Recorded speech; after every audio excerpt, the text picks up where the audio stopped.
갈라디아서 말씀 다시 계속 묵상하려고 합니다. 오늘 우리가 묵상하는 본문의 말씀은 갈라디아서에서 매우 논리적으로 중요한 부분이다, 그렇게 이야기할 수 있을 거예요. 바울은 갈라디아서에서 계속해서 우리의 의가 행위로 말미암는 것이 아니라 믿음으로 말미암는 것이다, 그렇게 강조하고 있습니다. 특히 3장과 4장에서는 논리적인 것을 가지고서 우리의 의가 우리의 행위가 아니라는 것을 반복해서 말씀해 주고 있어요. 첫 번째, 오늘 우리가 읽은 본문이기도 한데 아브라함이 하나님을 믿음에 의롭게 여겨졌다는 것을 이야기하고 있습니다. 그뿐만 아니라 예수님께서 우리가 당할 저주를 대신 당하시는 것으로 말미암아 우리가 의롭게 됐다는 이야기를 하고 있습니다. 그리고 그 뒤에 가서는 유대인들이 율법이 중요한 것이고 율법으로 의롭다 얻으려고 하지만 율법보다 430년 먼저 하나님께서 아브라함에게 믿음으로 의롭다 하셨다는 것을 말해주는 것을 통해서 율법이 우리를 의롭게 하는 것이 아니라 하나님을 믿는 믿음이 우리를 의롭게 한다는 것을 이야기하고 있는 부분이 우리가 오늘 묵상하게 되는 3장의 말씀이고 4장까지의 말씀이기도 한 거예요. 오늘 본문 같이 묵상하면서 가장 눈여겨볼 말씀이 9절의 말씀일 겁니다. 우리 9절 말씀 한번 같이 읽어보겠습니다. 9절입니다. 시작. 그러므로 믿음으로 말미암은 자는 믿음이 있는 아브라함과 함께 복을 받느니라. 믿음으로 말미암는 자는 믿음이 있는 아브라함과 함께 복을 받을 것입니다. 단언하고 있는 거예요. 중요한 단어만 묶어보게 된다면 믿음으로 말미암는 자가 복을 받게 될 것이다, 이렇게 이야기하고 있는 것 아니겠습니까?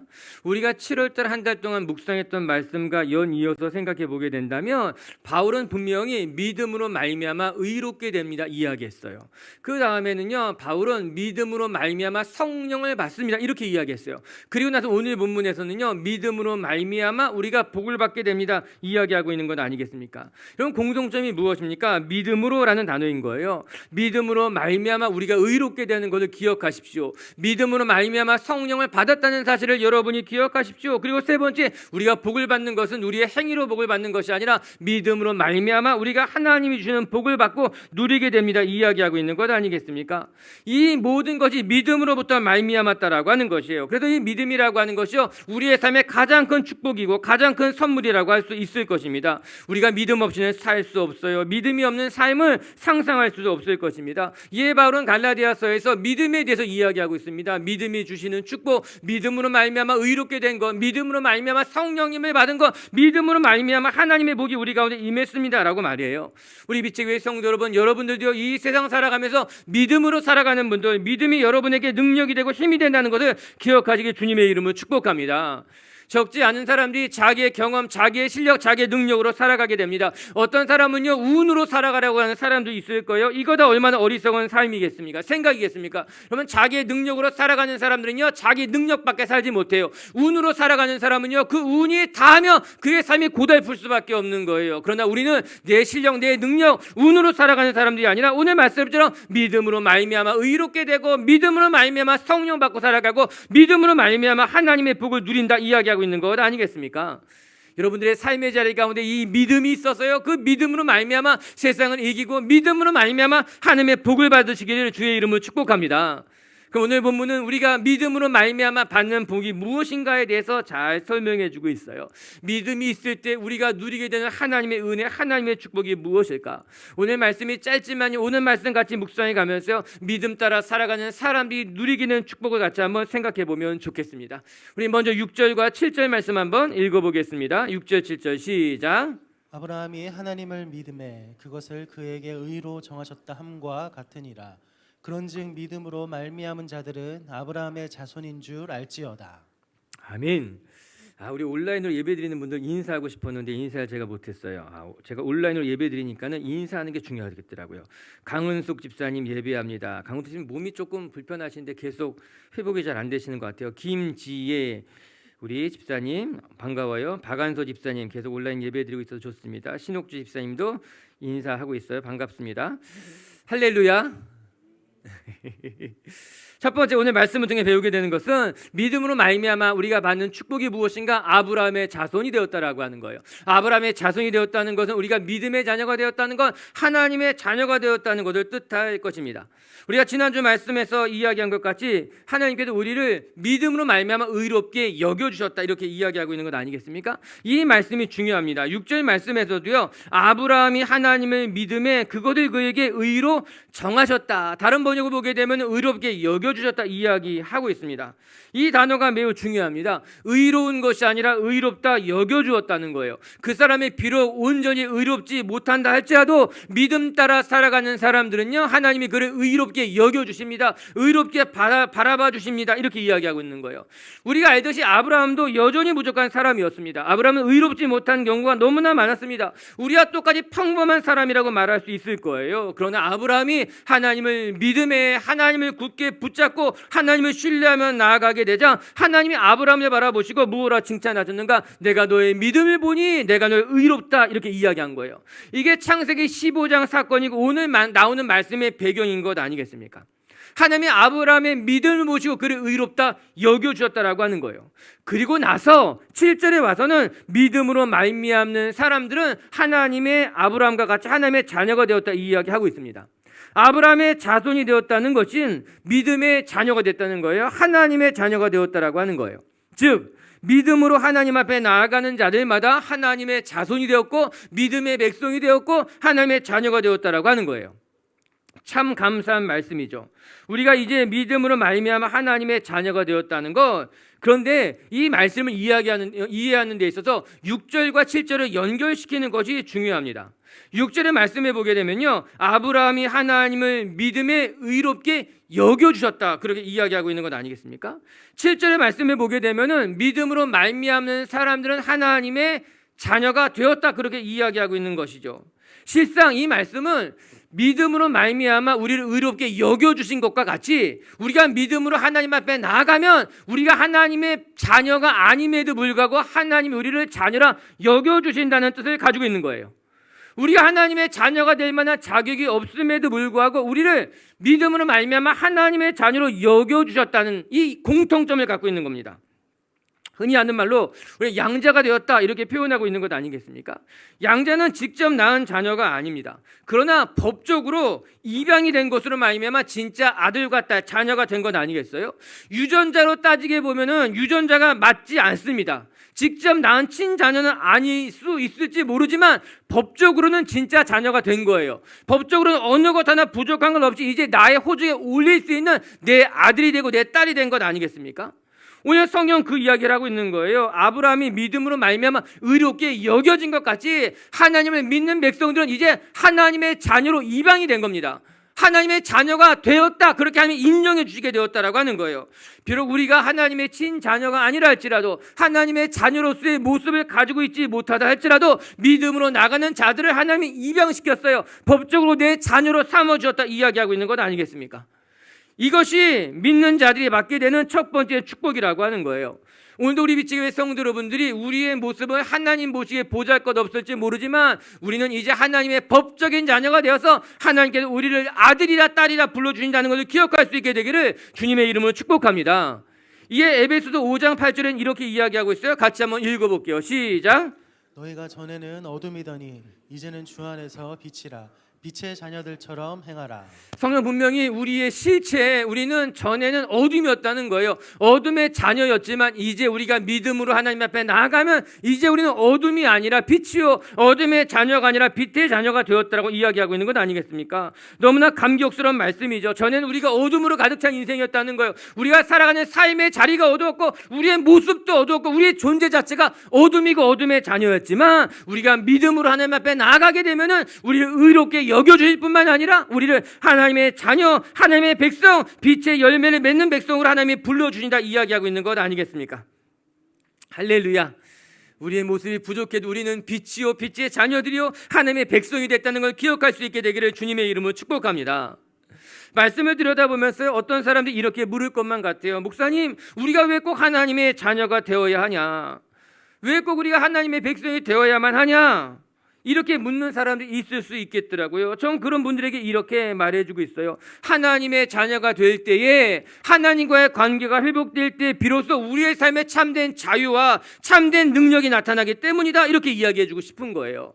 우리가 하나님의 자녀가 되기 전에 여전히 우리는 이 세상의 어둠으로 살아갈 수밖에 없는 거예요. 내가 가진 경험과 내가 가진 지식으로밖에 살아갈 수 없지만, 우리가 하나님의 자녀가 되는 순간, 우리가 하나님과의 관계가 회복되는 순간, 우리 가운데 억눌렀던 모든 것들로부터 우리가 자유하게 되는 거예요. 우리가 비로소 하나님의 은혜 가운데 나가 하나님의 능력이 나의 능력이 되고, 하나님의 지혜가 나의 지혜가 되는 거예요. 하나님이 예비하신 길로 우리가 나갈 수 있게 되는 것 아니겠습니까? 하나님과의 친밀함은 그 자체가 너무나 큰 축복입니다. 하나님과 함께 동행하고 우리의 삶에 하나님의 인도하심을 받게 되고, 또 우리가 날마다 하나님과 교제하면서 내 안에 있는 억눌림, 내 안에 있는 두려움, 내 안에 있는 연약함으로부터 우리가 자유할 수 있게 되는 거예요. 먼저 저는 우리 비치교회 식구들이여 하나님과 동행하는 것으로 말미암아 누릴 수 있는 이 신령한 축복을 마음껏 누릴 수 있었으면 좋겠습니다. 여러분, 내가 내 힘으로 살아가게 되면요, 불안하기도 하고 두렵기도 하고 답답하기도 하고 조급해지기도 하게 되어 있어요. 그러나 어느 순간 성령님이 나에게 오시게 되면요, 내 안에 있는 두려움이 사라지게 되고 내 안에 있는 불안한 마음이 사라지게 돼요. 이유가 없어요. 이해할 수가 없지만, 그러나 하나님의 영이 나를 그렇게 이끌어 가시는 걸 경험하게 되는 것 아니겠습니까?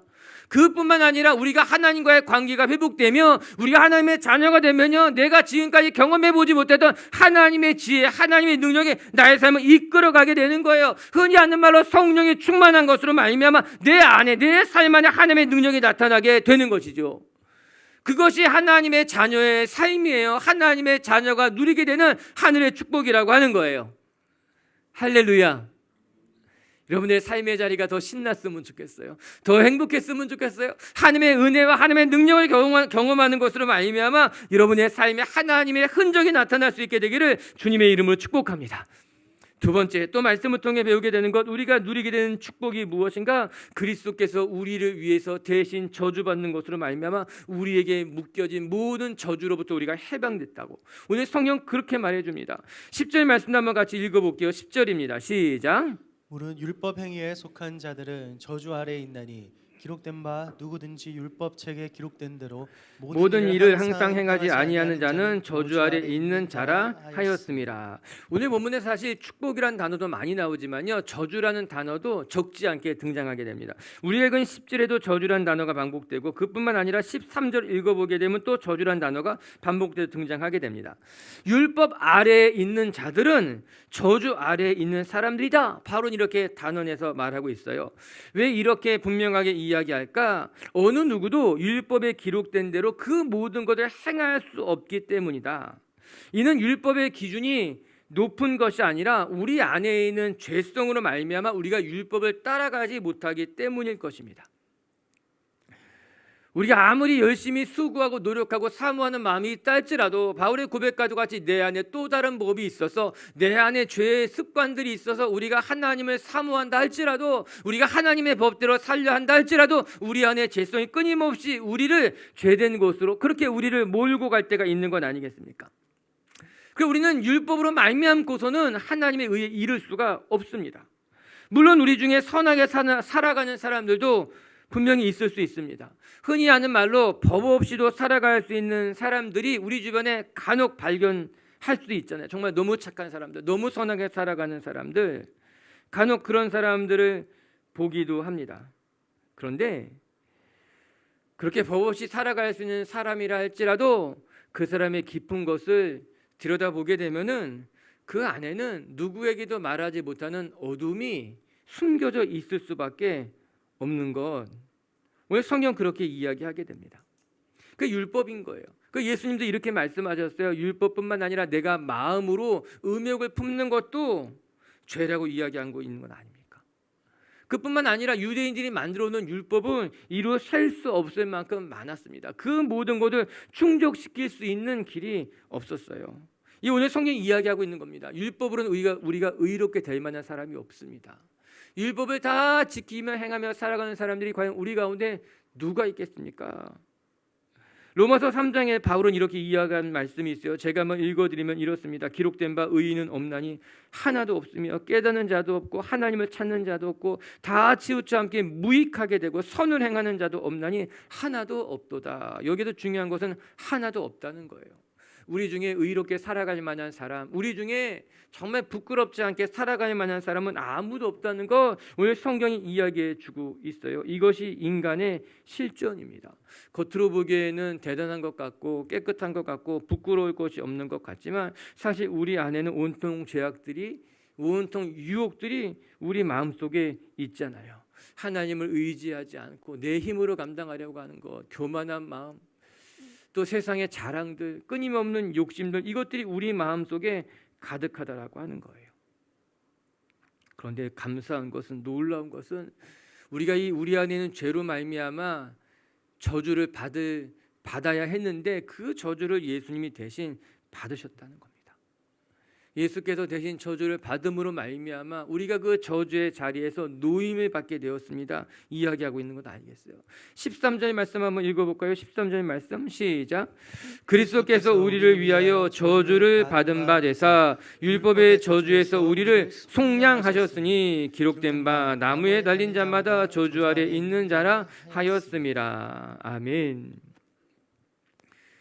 우리가 받아야 할 모든 죄값을 우리가 저주를 받아야 하는데 그 저주를 우리가 받지 않고 예수님께서 대신 저주를 받으시는 것으로 말미암아 우리를 속량하셨다. 우리의 죄값을 치르셨습니다. 이야기하고 있는 말씀입니다. 그래서 우리 안에 있는 저주가 풀렸다라고 하는 거예요.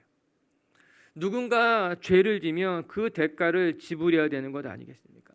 대가를 다 지불하지 않으면 형량을 마칠 수가 없는 거예요. 그것이 우리의 삶의 굴레와도 같은 거예요. 내가 지금까지 지은 허물과 죄, 실수와 부끄러운 그 모든 것들에 대한 책임을 내가 지고 살아가야 되는데 나의 허물과 죄가 있음에도 불구하고 예수님이 대신 저주받으시는 것으로 말미암아 우리의 모든 이 저주의 고리를 끊으시고 우리가 이제 저주 아래 놓인 것이 아니라 하나님의 축복 아래 놓이게 되었습니다. 이야기하고 있는 거예요.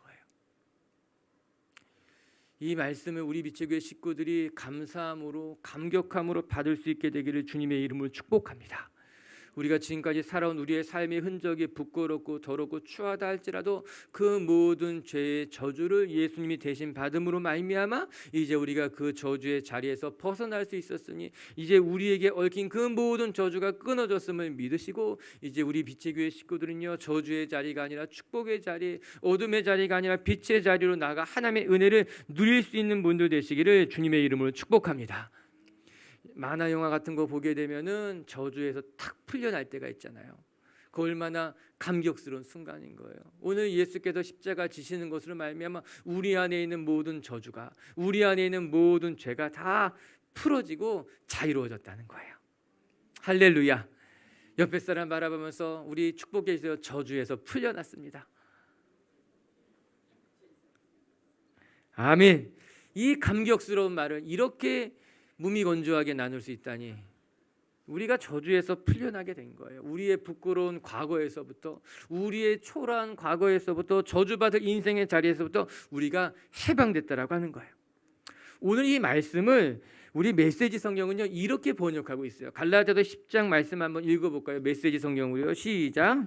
그리고 이것은 하나님을 의지하지 않고 스스로의 힘으로 살려고 하는 사람은 누구든지 실패할 수밖에 없음을 의미합니다. 성경은 이렇게 뒷받침합니다. 율법책에 기록된 모든 조항 가운데 하나라도 행하지 않는 사람은 심한 저주를 받게 된다. 이렇게 오늘 말씀에서 제 마음에 감동을 준 것은요 그러므로 누구든지 하나님을 의지하지 않고 스스로의 힘으로 살려고 하는 사람은 실패할 수밖에 없습니다. 기억나시죠?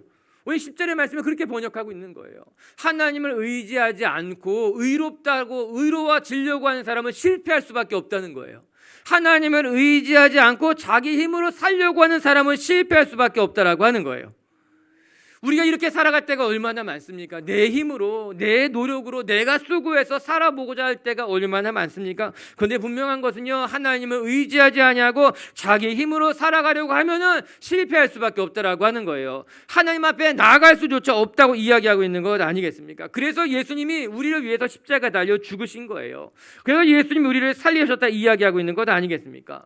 오늘도 여러분을 축복합니다. 여러분이 하나님을 의지하지 아니하시고 여러분의 스스로의 힘으로 살아가는 모든 사람들에게 하나님의 은혜가 임해서 정말 여러분의 힘이 아닌 하나님의 힘, 여러분의 노력과 여러분의 공로가 아닌 예수 그리스도의 공로로 말미암아 저주의 자리에서 일어나 축복의 자리로 나아가고 축복을 누릴 수 있는 성도님들이 되시기를 주의 이름으로 축복합니다.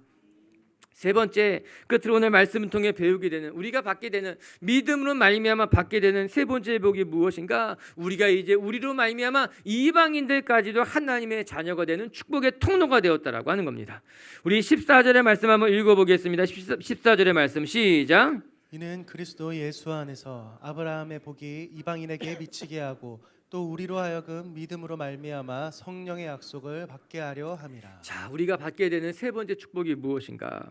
14절에 나온 말씀처럼요, 아브라함의 복이 이방인에게도 미치게 했다라고 하는 거예요. 아브라함만 하나님이 축복하는 것이 아니라 아브라함을 축복해서 이방인들까지 하나님의 복으로 나아갈 수 있게 인도해 주셨다. 오늘 14절의 말씀입니다. 중요한 메시지인 거예요. 이는 그리스도의 십자가가 단지 유대인들만을 위한 것이 아니라 이방인들에게도 허락되었다는 하나님의 약속. 아브라함이 복을 받은 것이 아브라함의 가족만을 위해서 복을 받은 것이 아니라 이방인들에게까지 그 복이 흘러가게 했다라고 하는 것입니다. 본래 유대인들이 말하는 선민사상이라고 하는 것이 무엇인가? 이것은 아무런 자격이 없음에도 불구하고 하나님이 이스라엘 민족을 하나님의 백성으로 선택하셨다라고 하는 거예요.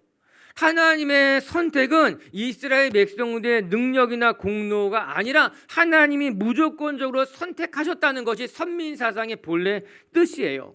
그런데 이스라엘 백성들이 이 선민사상을 특권 의식처럼 생각하기 시작했습니다. 그래서 유대인들만 하나님에게 선택을 받았으니 우리만 특별한 민족이고 우리가 더 우월한 민족이라고 착각하기 시작했던 것 아니겠습니까? 잘못된 생각이에요.